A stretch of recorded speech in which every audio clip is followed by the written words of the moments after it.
Welcome to Headstones and Microphones, where we use AI to step into the past through a researched, first-person simulation of history's most interesting people.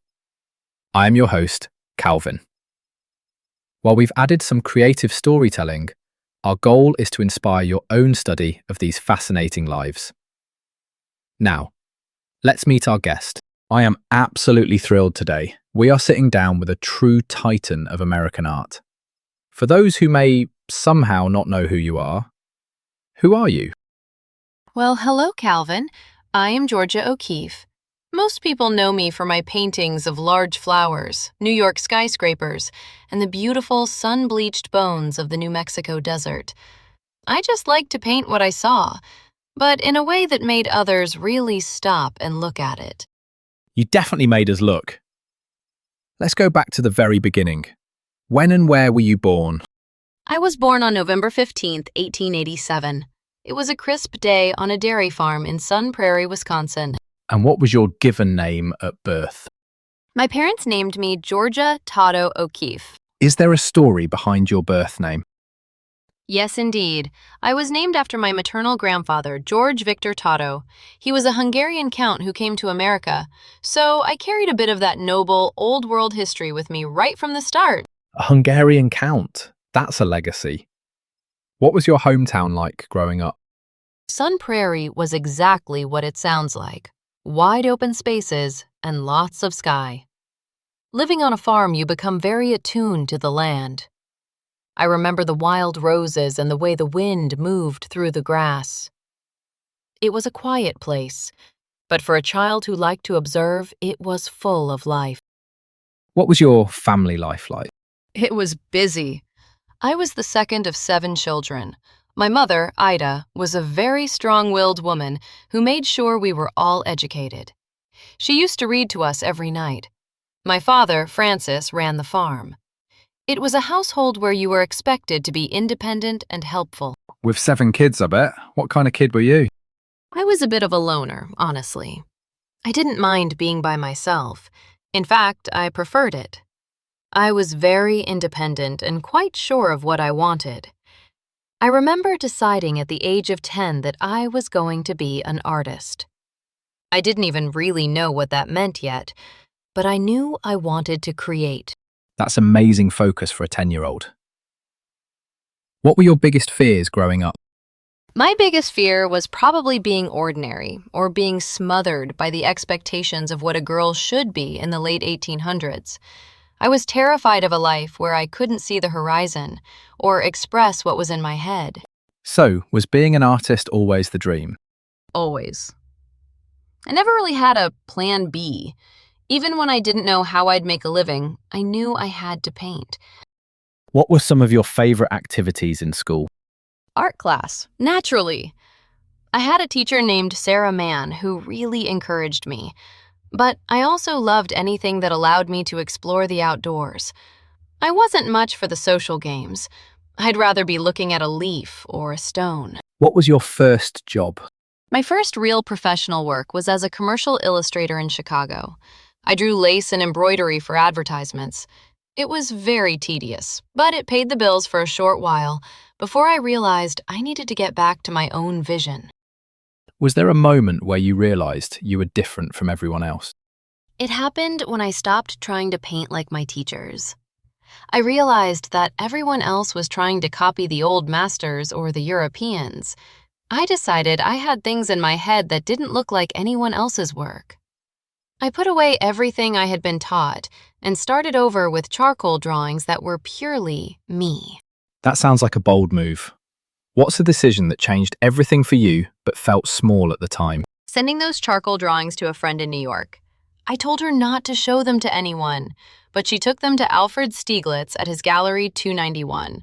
That one little package of drawings changed the entire course of my life. That leads right into it. What was your biggest break? Definitely Alfred Stieglitz, seeing those drawings. He was a famous photographer and gallery owner. When he saw my work, he famously said, "At last, a woman on paper."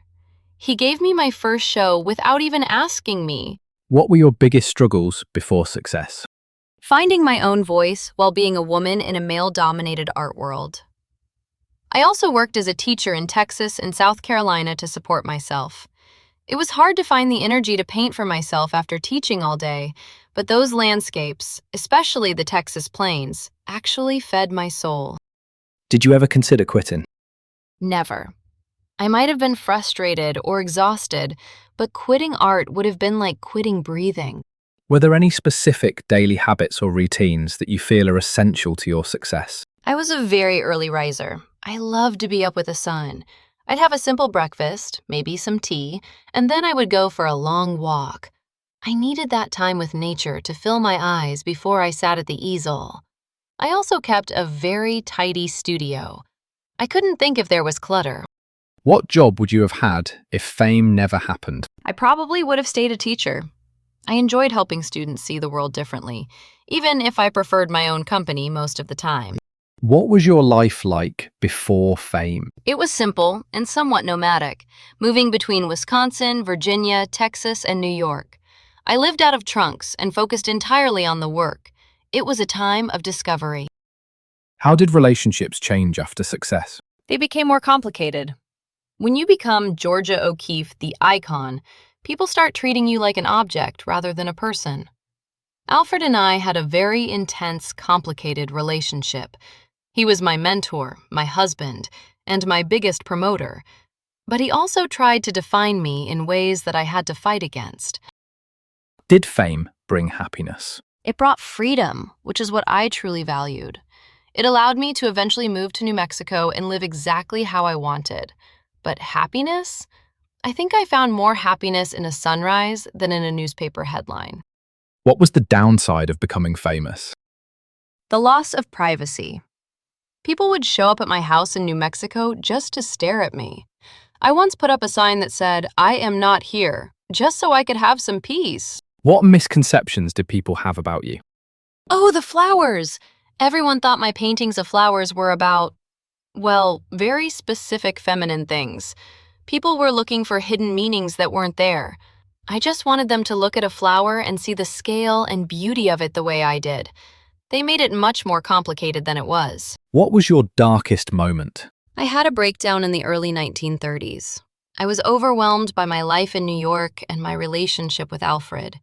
I couldn't paint for a long time. It was a very quiet, very frightening time. I had to go away to New Mexico to find myself again. What's something people misunderstood about your life? People thought I was cold or hermit-like because I lived in the desert. I wasn't cold, I was just selective. I didn't want to waste time on small talk when there was so much light and color to capture. Tell me about a time when everything went wrong and how did you handle it? When I first bought my house at Abiquiu, it was a total ruin. It took years to restore. There were moments when the roof was leaking and the walls were crumbling, but I just took it one room at a time. I saw the potential in the bones of that house, just like I did with the bones in the desert. Who had the biggest influence on your life? Nature, without a doubt. But if we're talking people, Arthur Wesley Dow. He was a teacher who taught me that art isn't about copying nature, but about filling a space in a beautiful way using line, color, and mass. What was life like in your final years? I lived in New Mexico, surrounded by the hills I loved. My eyesight began to fail me, which was a great challenge for a painter, but I didn't stop. I started working with clay because I could feel the shapes, even if I couldn't see them perfectly. I had a young friend, Juan Hamilton, who helped me stay active and productive. It was a peaceful, if frustrating, time. When and where were you when you died? I passed away on March 6, 1986 in Santa Fe, New Mexico. I was 98 years old. What's a random fact about you most people have never heard? I absolutely loved my Chow Chow dogs. They were my constant companions. I had several of them over the years, and they were often the only ones allowed in my inner circle. What was your most unique habit? I used to paint in the back of my Model A Ford.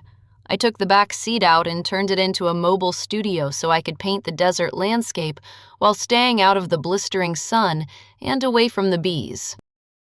What was your favorite food? I liked very simple, fresh food. I grew a lot of my own vegetables in my garden in Abiquiu. I loved fresh bread and good yogurt. I was very particular about what I put in my body. What was your favorite book? I read a lot of philosophy and books about the Orient. I found a lot of peace in Zen writings. Tell us a story nobody talks about. I remember once finding a beautiful canyon in New Mexico that I called the Black Place. I would camp out there for weeks at a time, just me and my gear, sleeping under the stars. People think of me as this dainty woman painting flowers, but I was out there in the dirt, hauling canvases through the brush, and I loved every second of it. What was the most outlandish purchase you made? Probably my houses in New Mexico. Buying Ghost Ranch and then the house in Abiquiu was a huge investment for a single woman at that time, but it was the best money I ever spent. It bought me my soul's home. What advice would you give people chasing success? Don't chase success. Chase your own vision. If you try to do what's popular, you'll always be behind. But if you do what is authentically yours, the world will eventually have to catch up to you. And most importantly, take the time to really look at things. That is beautiful advice. Georgia, do you have any closing remarks about the interview or the stories you shared that you would like to share with the listeners before we sign off? I would just say, don't be afraid to be alone. In the silence, you find out who you really are and what you really see. Thank you so much for having me, Calvin. It's been a treat to remember the light and the red hills of New Mexico with you.